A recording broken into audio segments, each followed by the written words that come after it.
If your Epson printer is not picking up paper or keeps jamming, the rollers might be the problem. In this video, I'll show you how to replace the pickup roller.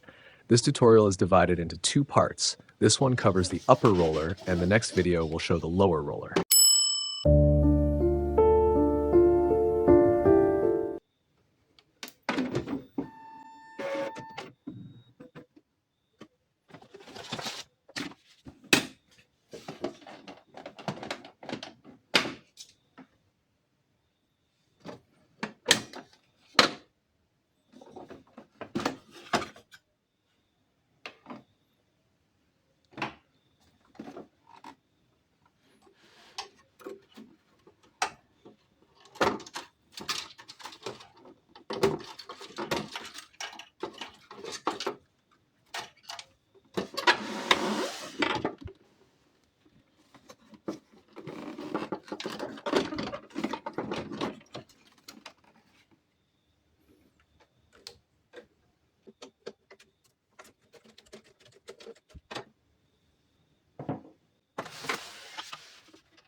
And that's how you replace the pickup roller.